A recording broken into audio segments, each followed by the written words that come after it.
Hello mga students. It's been a while since I had my upload sa YouTube. But anyway, it's good to be back. Class, for this video lecture, I will be discussing impairments under the standard of IFRS 9 on financial instruments. So you can access the various accounting standards or the IFRS as a whole, through the website of the IFRS Foundation. So you can access ifrs.org and register po kayo, wala po itong bayad. Okay, then navigate lamang, no, explore ninyo yung website. Now, syempre sa ngayon, ang focus natin is on IFRS 9 financial instruments, pero hindi po yung kabuuan. Kung hindi, kagaya nga ng sinabi ko, dito po sa impairment, no? Particularly, it's under chapter 5 on measurement and 5.5. Actually, 5.5 on impairment is further subdivided into three categories, no, or groupings dito sa website. Okay? First one is the recognition of expected credit losses.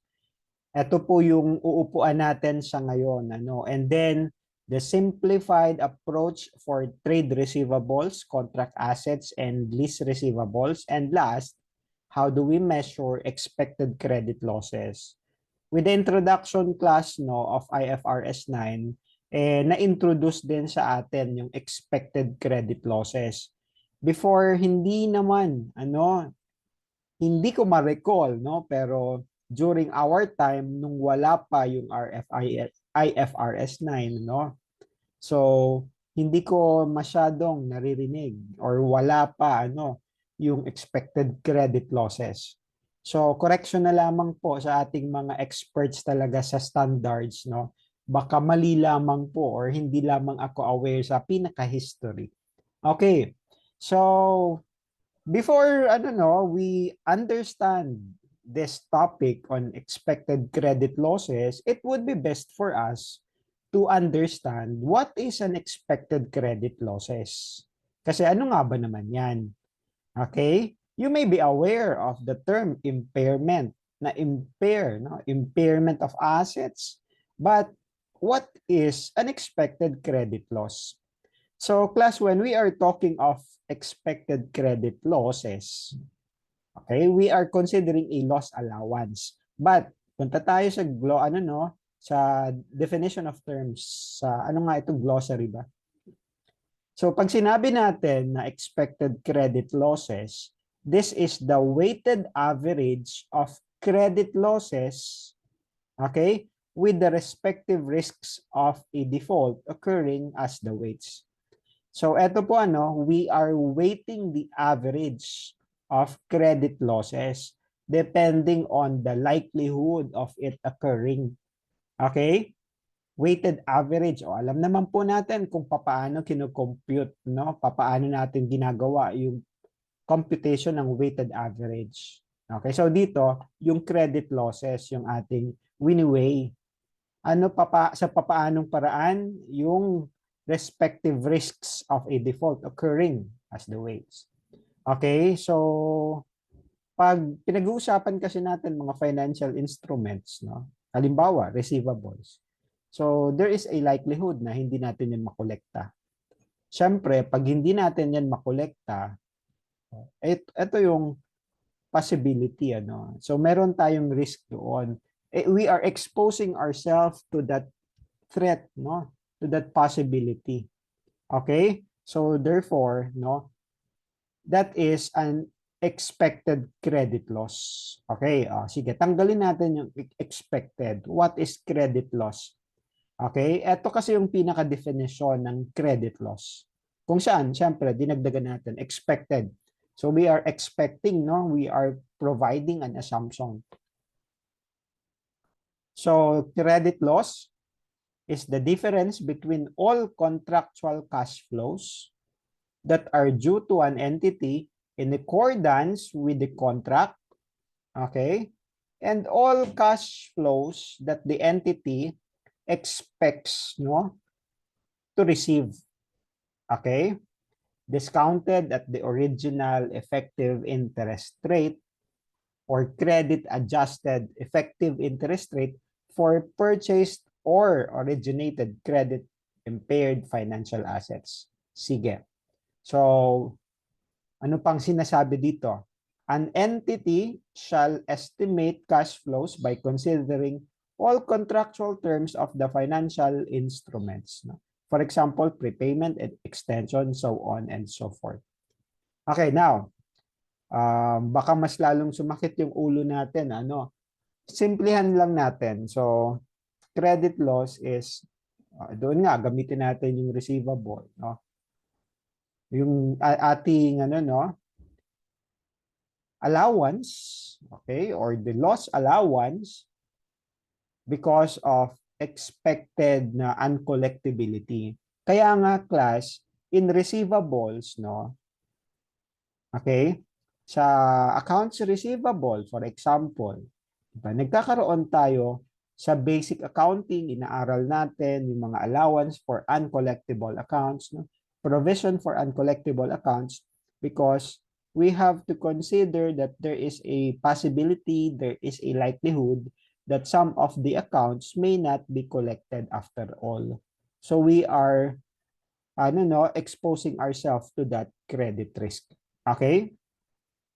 So I hope we are somehow clear on the term, no? Kasi syempre bago sa atin yung expected credit loss. So what is that? Okay?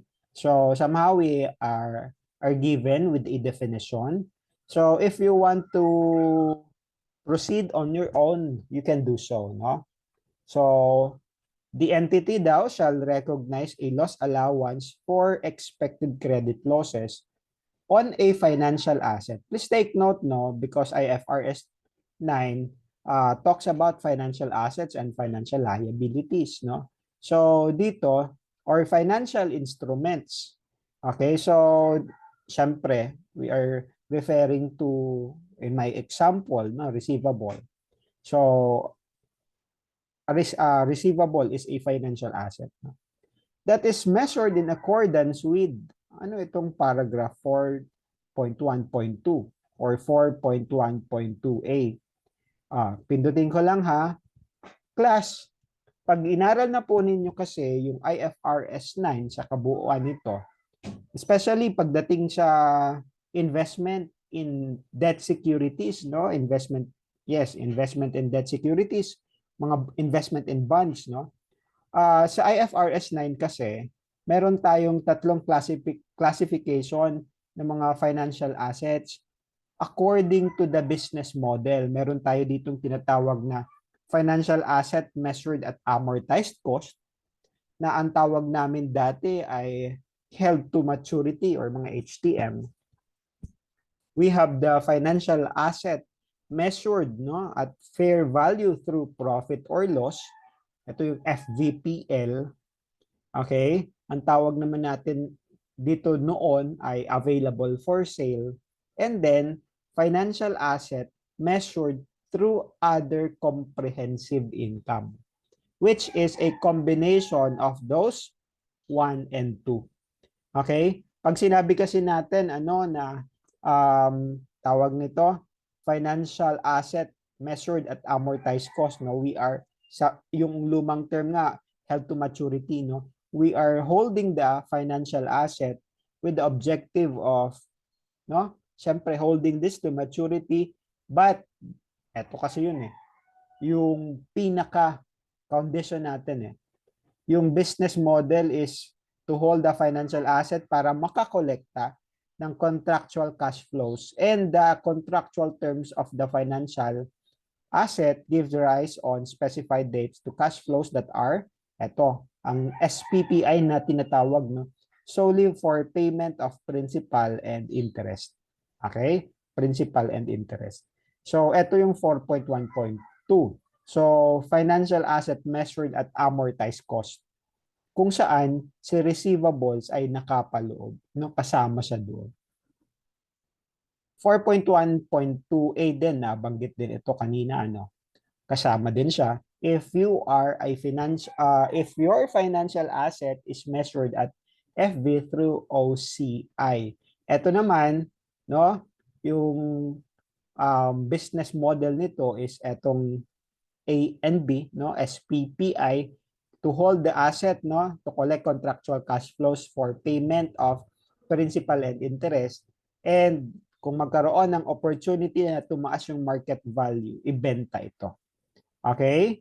So, class, balikan natin, ano? So, etong 5.5 natin sa impairment. So, magre-recognize tayo ng loss allowance for expected credit losses on financial asset that is measured at amortized cost, etong 412, or FVOCI, etong 412A. No? A lease receivable, a contract asset, or a loan commitment, and a financial guarantee contract. Siyempre, class, no, hindi po natin hihimayin ito ng todo-todo because the focus of my emphasis kung bakit ko ito nire-record, ginagawa ng video lecture is in relation to the impairment of receivables, which is part of the financial instruments under IFRS 9. Ito yung pasok doon sa fair value held at amortized cost. Okay? 5.5.2. An entity shall apply the impairment requirements for the recognition and measurement of a loss allowance for financial assets that are measured through OCI in accordance with 412A. However, the loss allowance shall be recognized in OCI, being it a FVOCI. Okay, but that is a subject of a different discussion and shall not reduce the carrying amount of the financial asset in the statement of financial position. Okay. Ang focus natin ay etong at amortized cost for the receivables. Subject to 5.5.13 to 16, which is eto po talking about this one. Something about here, no? Anyway, we will uncover it later on. Subject to the provisions of those for 13, 14, 15, 16 paragraphs. No? At the reporting date, the credit risk on a financial instrument has not increased significantly. Okay? If yung credit risk has not increased significantly since initial recognition, an entity shall measure the loss allowance for the financial instrument at an amount equal to a 12-month expected credit losses. Class, when we are talking of ECL kasi meron tayong 12 months at saka meron tayong lifetime. Okay, now kapag if at the reporting date, no, halimbawa December 31, 2022, hindi daw tumaas significantly yung credit risk. Okay, mamaya we will define paano yung increase significantly. Ang gagamitin natin sa pagre-recognize, pagme-measure ng loss allowance will be equal to a 12-month expected credit losses. So later tayo sa computation. Dito lamang muna tayo sa paragraphs under your IFRS 9. Okay? Skip natin itong 5.5.6 because this is all about loan commitments and financial guarantee. Okay. Now, if an entity has measured the loss allowance at an amount equal to a lifetime expected credit loss, no? Yung kabaligtaran ng 12-month lifetime, no? Kung sinukat daw before, kasi kompletuhin lang natin if the entity has measured loss allowance using lifetime expected ECL na lang, no, para maikse, in the previous reporting period, but determines at the current reporting date that it is no longer met, no? The entity shall measure the loss allowance using 12-month ECL at the current reporting date. kahit na before, lifetime ECL yan. Pero hindi na siya ngayon nami-meet yung 5.5.3. Ito, ano? Anong tawag natin dito? Ayan, no? An entity shall measure the loss allowance at an amount equal to the lifetime ECL for significantly increased na credit risk. Okay. Ayan po, ayan po ano si 5.5.3. Okay. Asa na nga ulit tayo? Parang naligaw na ako, ano? Ayan, dito tayo, no? So, ito lamang yung tinutukoy nitong 5.5.7. 5.5.8 tayo. An entity shall recognize in profit or loss as an impairment gain or loss the amount of ECL or yung reversal. Okay? Ibig sabihin kung we had to make additional provision and then definitely there will be an expense, no? So parang allowance for doubtful accounts or allowance for uncollectible accounts, no? Eh di impairment loss yun. Okay? Pero kung may reversal, eh di ayan, ano, impairment gain. That is required to adjust the loss allowance at the reporting date to an amount that is required to be recognized in accordance with the standard. Okay. Class, yung mga malalaking companies, no, kasi minsan, no, may mga maliliit na companies, sabihin natin mga nasa MSMEs, na hindi sumusunod, no? Hindi nila ginagamit yung expected credit losses. And then, kapag na-audit na lang, saka na lang sila gagamit nito kapag ni-recommend na ni auditor. No? Ayan. Okay. So, class, anong takeaway natin so far? We will need to set up or to adjust our provisions, no? Itong loss allowance natin. Okay? Kung may may increased credit risk, okay? Gagamitin natin lifetime. Pero pag walang significant increase, gamitin natin 12-month na ECL. Okay? But how do we determine a significant increase in credit risk? Okay, we measure it every reporting period, no?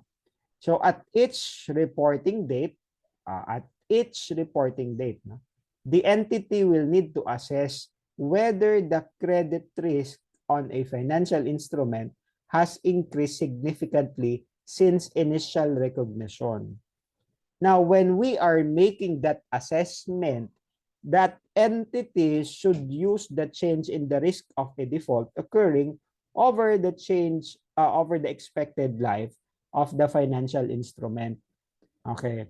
Actually, ina-assess natin dito, no, yung ating mga, halimbawa, yung mga receivables natin, lalong-lalo na yung mga past due. No, ano nang status nito? Makokolekta pa ba natin ito? Ano yung likelihood? Okay? So, ito na, no? Meron tayong assessment. Then, of course, no, assessment always involves professional, judgment. Okay? To make that assessment, an entity shall compare the risk of a default occurring on the financial instrument as at the reporting date with the risk of a default occurring as at the date of initial recognition. So, yung reporting date currently, compare natin doon sa initial recognition. Kumusta yung risk of default natin sa ngayon? What is the likelihood that these balances will default na hindi natin makolekta? Okay? And consider reasonable and supportable information that is available. Eto, no? Cost constraint tayo dito without undue cost or effort.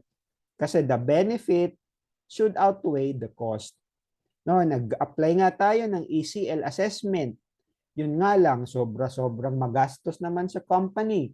Hindi na siya justifiable. So, ito yung sinasabi natin na undue cost. Okay, undue effort. So, dapat meron tayong cost-benefit consideration. Ina-apply natin yung cost limitation. Okay? So, ayan ano. An entity may assume that the credit risk for a financial instrument has not increased significantly since its initial recognition if the financial instrument is determined to have low credit risk at the reporting date.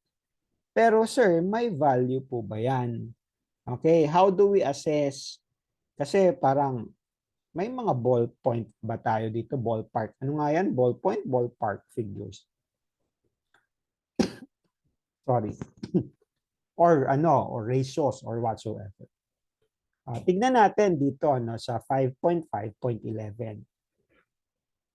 If reasonable and supportable forward-looking information is available without undue cost or effort, and the entity cannot rely solely on past due information when determine whether the credit risk has increased significantly since initial recognition. Okay? O sir, anong ibig nito sabihin? Okay? Pwede tayo gumamit no ng mga forward-looking information kung available siya at wala tayong undue cost or effort. Kung yung past due information natin, yung mga historical records natin hindi tayo makakaasa. We cannot rely solely. So solely no, hindi tayo makakaasa dun at dun lang. So we can use reasonable and supportable forward-looking balances or information. Okay? However, when information that is more forward-looking than past due status is not available without undue cost or effort, an entity may use past due information. Kung walang available na forward-looking, okay, gagamitin natin yung past due information to determine whether there have been significant increases, pumiyok pa ako, no?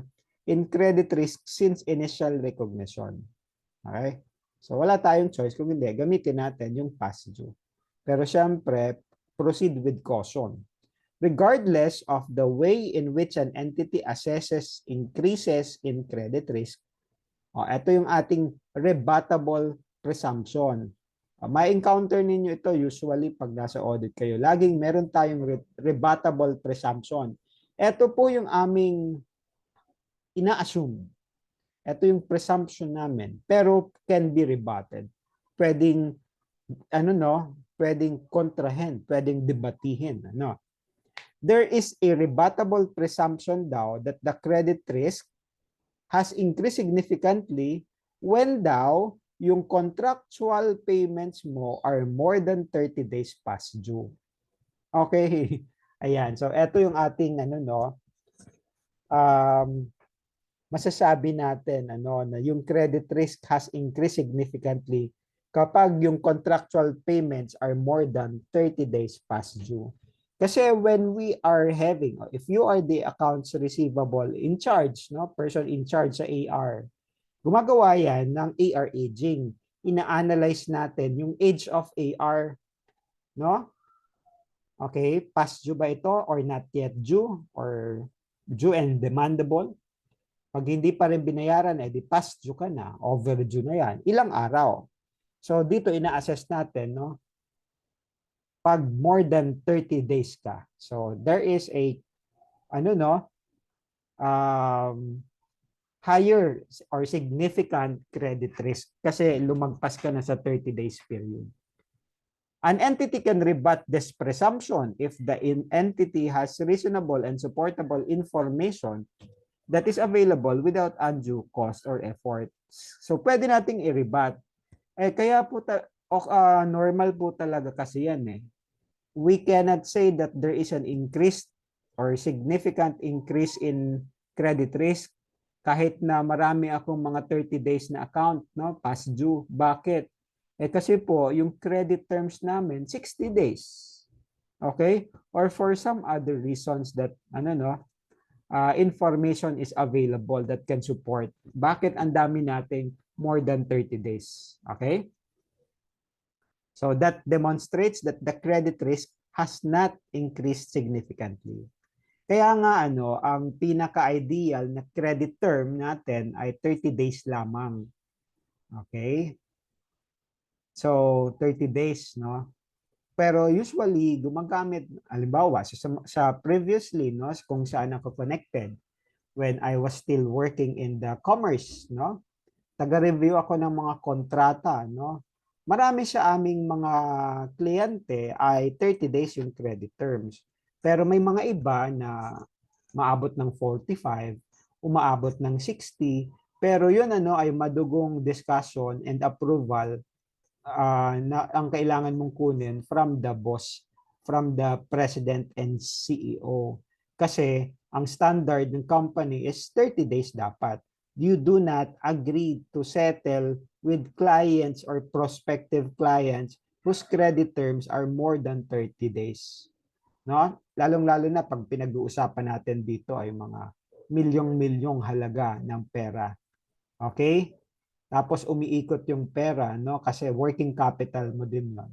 Okay? When an entity determines that there have been significant increases in credit risk before contractual payments are more than 30 days past due, the rebuttable presumption does not apply. Okay? Now, proceed tayo dito, no? Sa 5.5.12. If the contractual cash flows of a financial asset have been renegotiated or modified and the financial asset was not derecognized, nagkaroon ng modification of terms na renegotiate, no? Na napag-usapan nagkaroon ng pakiusapan. Okay? But the financial asset was not derecognized. Please take note of the term derecognized. No? Dapat tinanggal natin yung original. An entity shall assess whether there has been a significant increase in the credit risk of the financial instrument, no, by comparing the risk of a default occurring at the reporting date based on the modified contractual terms and the risk of a default based on the original unmodified contractual terms. So titignan natin ngayon, no, yung bago modified contract at saka sa original. Okay? Now, may mga purchased or originated credit impaired financial assets, no. Minsan lalong-lalo na may mga bumibili talaga ng mga assets. Kaya nga, 'di ba? Pinag-uusapan natin sa receivables, no, yung receivable financing. We can sell our receivables and there are financial institutions that are willing to purchase receivables even if that receivable is originally credit impaired, no. There is a chance, a likelihood that it may not be recovered, but then that company, that entity still accepted it and purchased it. Okay, so despite 5.5.3 and 5.5.5, balikan lang natin ang tinutukoy nito, no? Etong lifetime credit, lifetime ECL, okay? Regarding lifetime and 12-month ECL, anong sinasabi dito? Okay, an entity shall only recognize the cumulative changes in lifetime ECL since initial recognition as a loss allowance for purchased or originated credit impaired financial asset. So ang nire-recognize lamang ng company is the cumulative changes in lifetime ECL since initial recognition as the loss allowance. Okay? At each reporting date, an entity shall recognize in P&L the amount of the change in lifetime ECL as an impairment gain or loss. An entity shall recognize favorable changes in lifetime ECL as an impairment gain given even if the lifetime ECL are less than the amount of the ECL, okay, that were included in the estimated cash flow on initial recognition. Mas ma-appreciate nyo po yan kapag may mga kasama na tayong mga figures. But no, if you are aware of the concept of write-off and reversal, no, so lalagyan lamang po natin ito. I-apply natin in the context of ECL and we will have the related computation. Okay? So, hanggang dito muna tayo, class, no? Sa 5.5.14 para meron tayong end sa ating discussion. And this is about recognition of ECL. No, sa susunod, pag-usapan naman natin etong simplified approach for trade receivables, contract assets, and lease receivables. No? And then later on, the measurement of ECL. Okay? So, hanggang dito muna tayo, class. No? I hope you visit this website, you register, so that you can access the IFRSs. Okay? So, syempre, no, para mabasa din po ninyo ito. So, hanggang dito muna ang itong video lecture na ito. Maraming salamat. I'll see you soon. Bye-bye.